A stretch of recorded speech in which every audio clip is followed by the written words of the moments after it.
God for it. Still waiting to get paid. Man.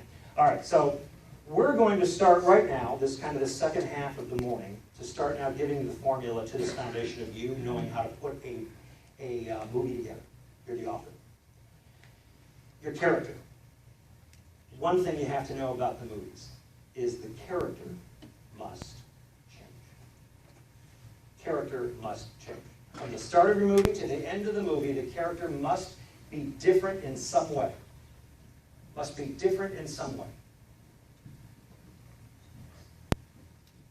There are three things to know about every movie in your format. Every movie, well, there's lots of movies there. Right, you've seen movies about pirates, right? Yes? Yeah. Gladiators?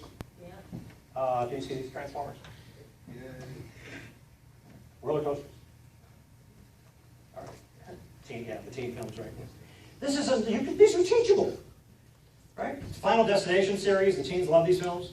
Whoever made that was Final Destination. Some people get a glimpse of who's going to die in the future if they go someplace and they go tell their friends, don't go there, you'll die. And they're just as stupid as every other character in Forrest Gump. They go, right? Right? And then they die, don't they? Yeah, that's right. That's teachable. Oh, but then we have movies about love. Oh, love, and Jack and Rose. Oh. Now, think about your movie here, don't you? Think about your movie. Over $1 billion in ticket sales at the box office for this one. Over $1 billion.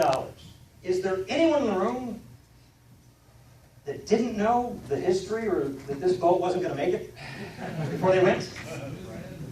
See, it's got nothing to do with the facts. There's all these other things that speak to us, and we live a world that's just consumed with facts.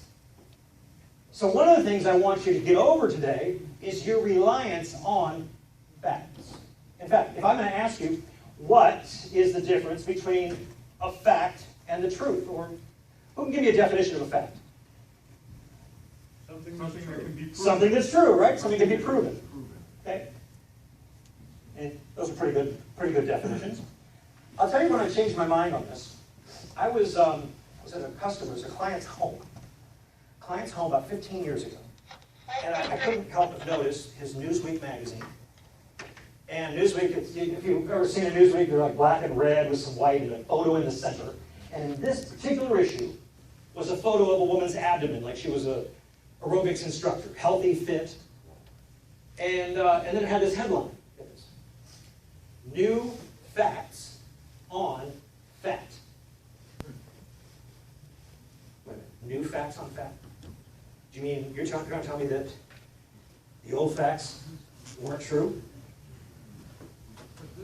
And indeed, scientists have determined that all of their prior facts on what you should eat, how you should exercise, how the human body works for reducing fat on the body were wrong. They had low-fat diets,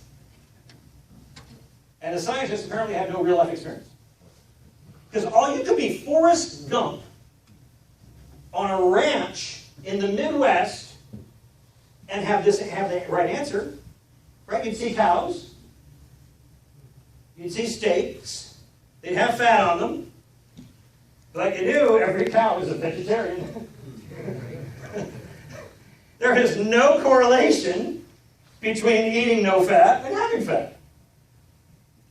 But the scientists think so. Turns out that eating fat in the human body is how it burns fat on your body. So they said, cut out this. It turns out like pork chops and stuff is the best bacon. It's like a fat burner.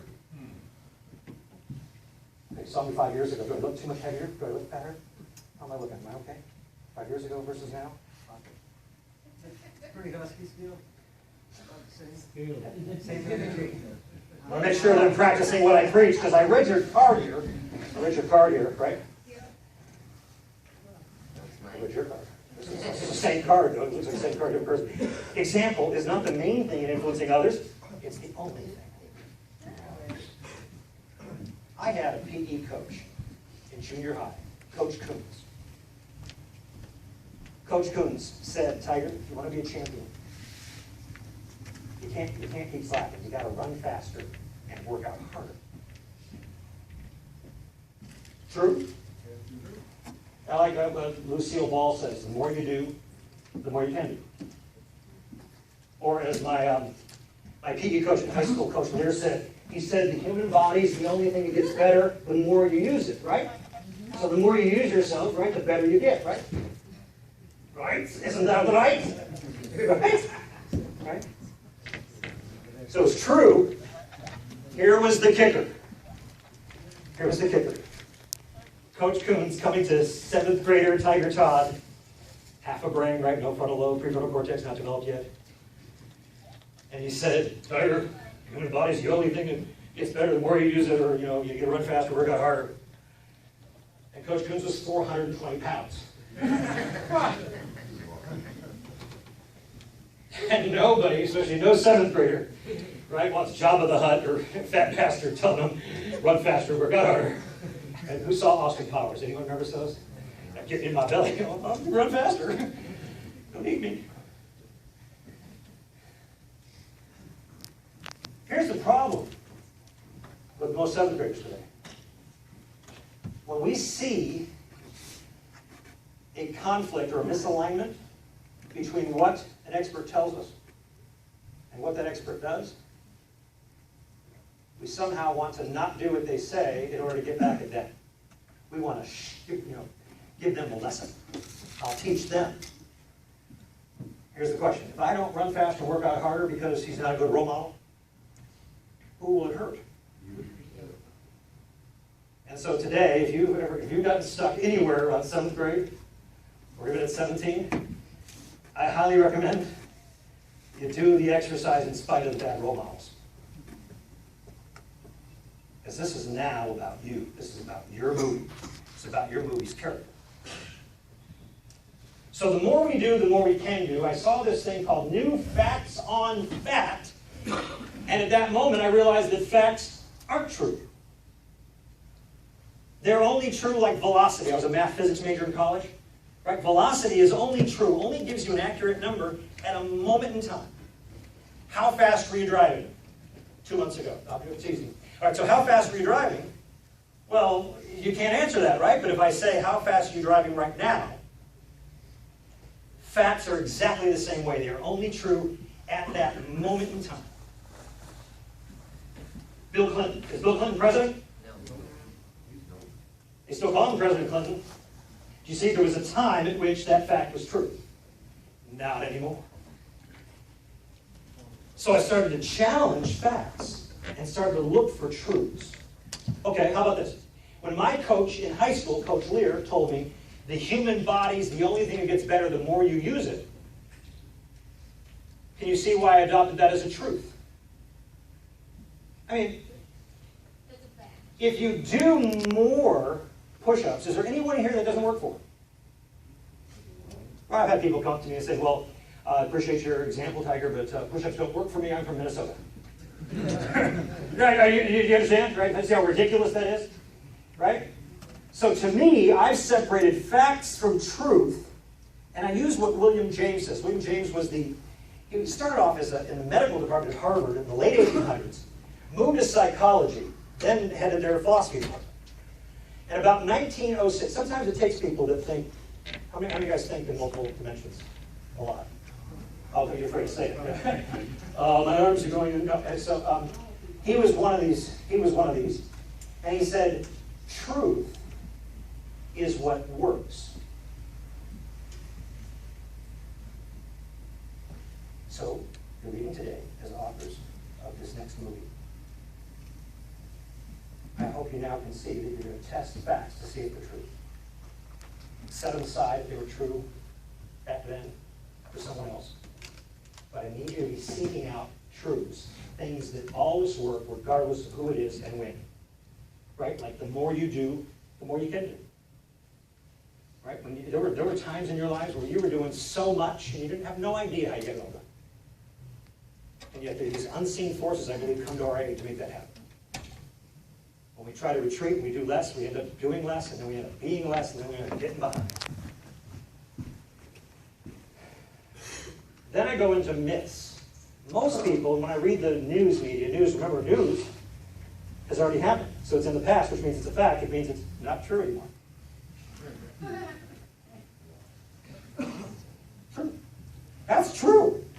Facts are true is a truth, just by their very nature. Huh. That's like someone calling you something this morning that you may have been this morning, but after coming through a learning experience today, and now you've already decided there's a truth here that humans become what they learn, and if you learned something today, you changed, and if you changed, then you're not the same person you were this morning. True? Which would frustrate me if after today and I teach you the 7 steps to the job you want, you go into your first interview acting like the person you were before. Turns out it's your own mind that's messing up your next job. Right? Just tell yourself to shut up. Right? Because if you learn, you change, right? You're not third grade anymore, fourth, fifth, and you're graduate, right? You're different. So we need to start making these finer distinctions, separating these. Now, lastly, the third part of this, there's facts, truths, but then I like myths. Myths. Now, most people confuse, and the later, same people that think facts are true, think that myths are false. And yet, myths and mythology is 3,000 years older than the American Psychological Association. 3,000 years older and more developed than the American Medical Association. And there, they use myths as vehicles for truth, because, to quote Heinrich Zimmer, a friend of Carl Jung, the psychologist in the 1920s and 30s, the best things can't be told. Words are just not good enough to convey stuff to the complexity of a human being. You might be able to say, sit and roll over to a dog, right? But we interpret and misinterpret stuff all the time. I wonder what he meant by that. I think she likes me.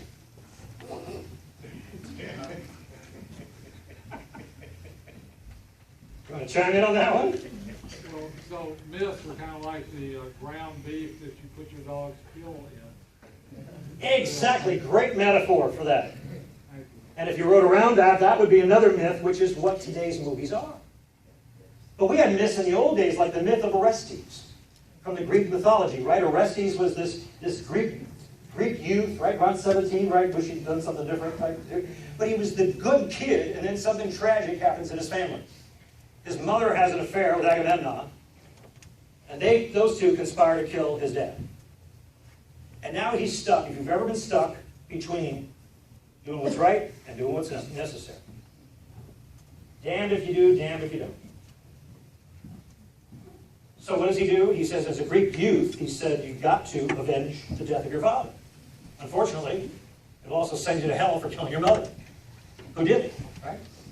So he's stuck. He eventually does it. He takes out his mom, and now he's tormented. The gods in the Greek mythology sent the Furies, these little harpies that just kept telling him how bad he was and how stupid he was, how he'll never amount to anything. Nonstop, 24/7, voices in our heads. And this is how the Greeks described mental illness through a mythology. One day, however, remember that decision, pressing that button in the elevator? One day, he finally decides to take control of his life. And he says, I've suffered enough. And he calls an audience with the gods. And he says, Apollo, apparently one of the gods, had a law degree, because he took up his case, tried to represent him before Zeus and the other gods. And he says, I've suffered enough. And Apollo says, yeah, it wasn't even his fault, right? Right? This is his family, does this. He just has to do what the law says, and you're punishing him for something that wasn't even his fault. And Orestes corrected, shut down his own attorney. He said, no, it was me that made the choice to kill my mother. I take responsibility for that choice. And taking responsibility, even in a situation that was a no-win, the gods had never seen this before in a human. And they were so moved that that humans had this capacity to take responsibility even when it wasn't their fault. That they didn't just remove the theories. They were transformed into the humanities. E-U-M-E-N-I-T-I-E-S. Into these bearers of wisdom and truth. If you read the Old Testament, you find that the wisdom is the second voice of God, which is a female. Sophia is the actual word in Hebrew. It's the oracle at Delphi, Apollo's mom. The voice of wisdom comes through the feminine. And so now just imagine any one of us every day having 3 counselors that know the future, right? That can show us which way to go and that encourage us all day long, right? And this is what happens. This is what they taught the Greeks at the time. In order to build this civilization that was, I would arguably, second to none. Advanced in the basis of our math and our government. I would venture to say that this is how they taught humans to be the ones that could be the owners and managers of the civilization. And here was the lesson, through a myth, through a fictional story, if you will, but to show us the truth, that the root to mental illness might be trying to run away from something. And the solution to mental illness is taking responsibility even for something you didn't have a choice to do. Oddly enough, in 1995, at Ethel Pearson's Park, when I had those 1,800 people, I rented a bunch of chairs the next week, and I held a class. And I found that the second habit of those homeless in that park, I found 4 habits that were the opposite of my 4 laws of being an entrepreneur. So you want to be an entrepreneur. Who wants to be an entrepreneur? Who wants to own a business? All right, here are the 4 laws. Don't lose it. Don't lose it, right? 4 laws. Number 1, add value first. You want to open a Starbucks, a shoe store, or a major industry, you've got to make an investment before the customer pays you. You've got to build the store and stock it with shoes before they make it there. The homeless in the park were just asking me for my stuff. That was very funny, too, because they'd say, hi, thanks for coming out. I was born again in 1985, filled with the Holy Ghost in 1992. Can I have $5?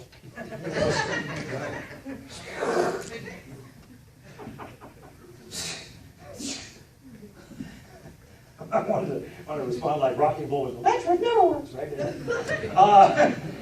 Anyway, so the first habit, right? First habit of entrepreneurship is you got to add value first, right? Don't need $1. Whatever. Really? Everyone needs $1. Look, I had a retake on that business in 2002. No man, I don't know about women, but no man likes to fix stuff they fixed once already. Your kids destroy the horizontal blinds at home because they couldn't just follow the instructions. Last thing we want to do is go buy those blinds again. I was angry. I was upset to have to go back into business. I was speaking to kids around the country. I was having a great time. I did not want to go back and have to clean up somebody else's mess. And someone said, you should read this book. I said, what book? He said, it's called The Road Less Traveled by N. Scott Peck. There's always a book. I said, well, read this book. Oh, you shatters me. Well, if you've not read The Road Less Traveled, when I read it in like 2002, it was already 25 years old. I said, fine, and I'm just angry. I'm just angry. You come see me, you meet me, you can just tell I'm not happy it suffered in these circumstances. This is after getting 9,000 homeless off the streets. And so I grabbed this book. I don't have it right here, but let's say this is it. The Road Less Traveled, and I look right at page 1. First line of the book. First sentence. Life is difficult.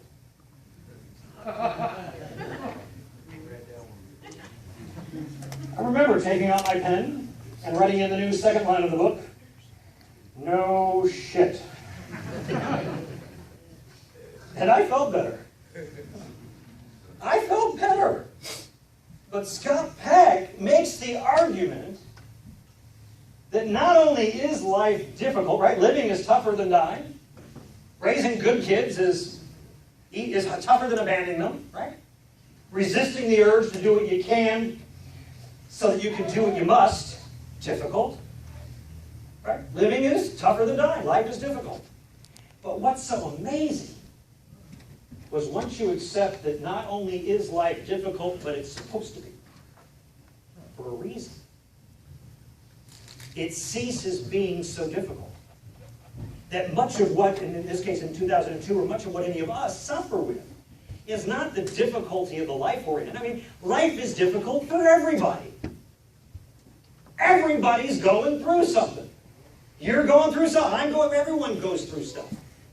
But the goal, like Psalm 23 said, is we're supposed to go through the valley of the shadow of death. Not build a campsite there, invite our friends, hang out. Roast hot dogs waiting for the valley to go away. Right? Life is difficult. It's supposed to be. And the thing that makes living so difficult in the midst of life that's supposed to be is our expectation that it's not supposed to be.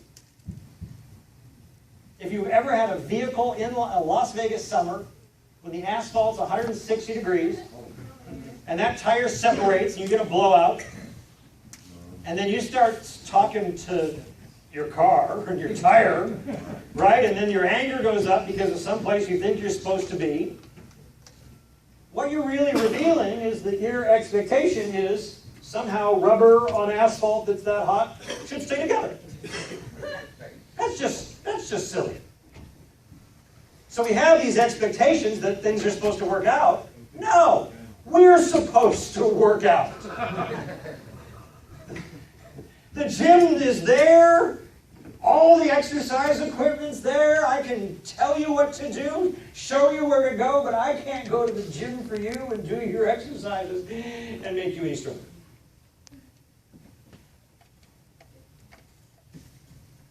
In the movies, it's a little different because they say every character in a movie has to have a visible goal, kind of like what you said, and everyone you gave your examples of a visible goal, has to be a visible goal with a finish line. You got to know when you've arrived. Right? I completed my 4-month course at Larson Training Centers, for example. Right? You know you've arrived. What they haven't told us is that every character also in a film is simultaneously going through an inner journey. Okay, since you're drawing, since you're going to make your movie, can you see the whiteboard back here? I'll get a little closer.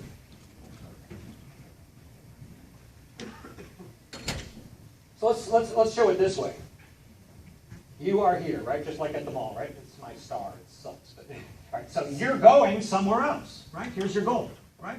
Your destination. This could be Los Angeles. This is Las Vegas, right? They say in the movies that you have to decide this visible goal, right? Become a student in the school, and you'll know when you're a student in the school, right? You'll then set another goal is to graduate, right? I don't know if you know this yet, but they don't pay you to almost be an engineer. They don't pay you to be half a lawyer. You've got to go the distance. Who right now, just in this room right now, even students and teens in the back, how many of you right now are willing to go the distance? And whatever your goal is, you're willing to go the distance. All right, so repeat this after me. I will go the distance. I will go the distance. Good. Now we got that out of the way. So you've set your goal, you decided you're going to go the distance. They say in the films that our character has to have this outer journey, and this, by the way, is a journey of want, desire. Okay, it's that desire on the outside that drives you. Maybe you started the business to make a lot of money, but you did it because you really wanted a better house than the one you were raised in. Okay? Desire and want, and that propels you along this journey through. The second thing that happens is the obstacles. Along this outer journey are obstacles. Now they put them in the movie on purpose. They put them in the movie because you're going to face something in a business. And it's better to face it earlier while you're building it to figure out how to overcome it later than to get so far and then just lose everything like Enron. So, oh, you want to know those? Sure. Okay, I'll tell you. Do you want to know the 4 habits for next? Okay, thank you. Let's do that. 4 laws of entrepreneurship, just the opposite of the 4 laws. I call them the 4 habits of homelessness that I witnessed in the park. Add value first versus big. Second thing that we do is exactly what Orestes does. You want to be a business owner? You want to move up? You've got to take responsibility, not blame, which was habit 2. You've got to take responsibility even for stuff you didn't do. All right, now let me tell you the funny part, my first experience in that park with, I only ran like 300 to 500 chairs. But I got the sound system, I made them sit and listen to me for an hour before the gate. Oh, cooking, you smell it, they had, oh. In the real world, they don't pay us first. How are you going to be like me if you're not like me? Right? You want to be free, independent, not being in somebody else's line, waiting for them to tell you what you're eating? You got to learn to be like me. So I said, and they don't pay us first, don't pay me first. I got to go add value first. I got to go produce a profit first, and then, and only then, do I get to eat. So that's what I did. So anyway, so I got this whole group out there, and when on habit 2 versus law 2, I was fascinated because all but 5, now over the course of the 3.5 years, every Saturday I spent in that park, I found that they were all Christians. I wasn't raised religious. I was in Las Vegas. And by maybe 2 atheists, I don't know. I didn't know to ask the question. We went to the first church of Ford. Right? My family bought Fords. They bought Mustangs and Mavericks and F-100s, right? Family across the street, right? They bought Chevys, they bought Blazers, and so the Antichrist family, right? The sworn enemy of the Ford people. So that's what my religion was, right? So I didn't understand this at the time. And so I'm talking to these folks, and they're all telling me, right, they'd be begging, using Jesus' name or whatever. And I said, look, so I became a Bible scholar. I just decided to read this stuff. And I read it, and like everything else, truth is what works. I'm not going to make a judgment until I look at this section, I work it out, and see if it produces the muscle. Well, gosh, it did. I mean, a lot of the principles are the ones we use in entrepreneurship. And so this is what I said to that group of 500 that day. I said, wait a second. I just got tired of blaming. I said, wasn't your role model this Jesus Christ dude? And didn't he not only not sin, but didn't he also take the blame for the stuff he didn't do? Right, forgive him, Father. You don't know what did he? I said, you can't be a Christian and blame. You can't. Right? That's like picking up girls while you're hanging out with guys. They're mutually exclusive properties. You want to learn about girls, you can't keep learning from dudes and expecting that relationship to work out. You got to go to a woman and ask the woman and say, tell me about you, because the only expert that can tell you about the feminine is the feminine, not your buddies. My God, I mean, Los Angeles is, I read this, I was about 10 years ago when I grabbed a paper, it was the Los Angeles Times, and they were shocked, in Los Angeles, that the divorce rate in LA County was 54%. But it was 84% in the Bible Belt. I was shocked by this. How in the book that is very anti-divorce, how could this happen? And I said, look, I realized that just about everything every man in America learns about women, we learn from dudes. Yeah, well, because you're probably not asking questions of girls. You know, don't go to your buddies and say, tell me about women. You know what they're going to tell you? They're going to tell you about what they think through dudes' eyes. And we're going to find out what's at the core of a woman. Right? You start reading mythology, religion, history, you start to find out that the core of a woman is wisdom. Right? Men are at the core action heroes. Women know tell you which way to go. You don't know which way to go, you're going to be an action villain. You end up spinning your wheels like Happy Gilmore. Right? Do you remember that scene with his girlfriend? Right? She's leaving again. You're going nowhere, Happy. You're taking me with you. Yeah, well, I've seen those finger paintings you bring home and they suck. God. So back to it. So you can't have, your behavior has to be aligned with your goals, right? So you can't blame and be a Christian. Certainly can't blame and be an entrepreneur. Or even a manager in a business. You have to take responsibility. Right? With great power comes great responsibility. So the secret is just take responsibility for stuff you didn't do. The best line I would use, we'll reinforce again this afternoon, is just, look, I apologize. There must have been something I could have done. Just do that. There's always something to learn, always some advice you could have asked for. You didn't do it. Just take it. Phew, now you're not heading toward the 7th level of homelessness. Okay, third habit of an entrepreneur. We look for experts who know something we don't. What I found in the park was I would walk past, as an expert, independent, retired, 2 million, I'm all right. And I can sing opera. And I can jump rope. Anyway, so I'm walking in the line, and I watched what happened. You know what happened? As I got done with a group talking to them, you're all cool people, but I watched them peel off and then group up and talk with each other about me.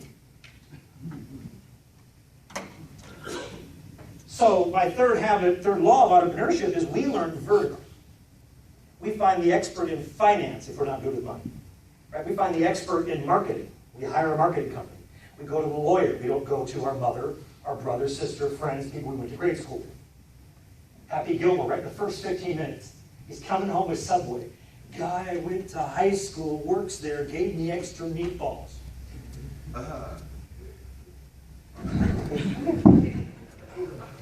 I mean, can you see this? Can you see it? It's just ridiculous. So horizontal learning is learning just from the people. It's third grade. Third grade.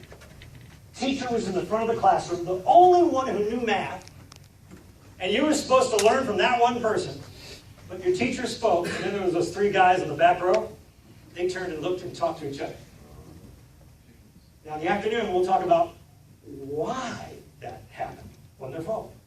But they started that behavior so early, it doomed them later in life. We learn vertically. And then what happens is habit 4. The law 4 of entrepreneurship. Once that expert, we find that expert, we learn from them, we just take action and prove it. We don't have to agree or disagree, we just say, okay, I'm going to try it and see if it works. Truth is what works. If it's the truth, it'll work. If it's not the truth, I'll find another expert. What I found in the park was the homeless wanted to tell me a story. Well, you don't understand. Just imagine coming to someone like me or George Zanata, somebody who knows so much mythology and religion and philosophy and culture, and telling them you don't understand. Have you met me? There are some people that know more than you can imagine. Remember, that was Trinity's advice to Morpheus in the Matrix. I mean, to Neo about Morpheus in the Matrix. And we have to understand that those people do it. So we tried and act. What the homeless did is they wanted to talk back, tell a story, why they couldn't do it. Teenagers typically talk back. Adults, you know us, don't tell a story. But now imagine we're in the afternoon session today, and we're talking about getting that job and making the most of this job. And you have a job that requires you to make 20 new sales calls a week, because every job today is selling. If you suck with people, you better keep taking this class until you get better with them. Because you've got to be able to communicate with them. Because you've got to keep making the money that pays your salary. It's not up to anyone else but you to get your salary paid, even as an employee. So when he asks you at the end of the week, how many calls did you make? And you start to tell a story about how your car didn't work, and my wife is sick, and I didn't really want you to start telling a story. I said, no. The reason why we made this little box so small is so a story wouldn't fit. I just need a number. Right? But this is where the entrepreneur mind says, I apologize. I only made 10 calls. Just put the number in there. I'll do better next week. In fact, I'll do better tonight now that I'm home. I'll make those calls tonight. That's all. So now, this is Hero School. We're talking about movies, which are stories. People are encouraged in the real world to tell stories. What's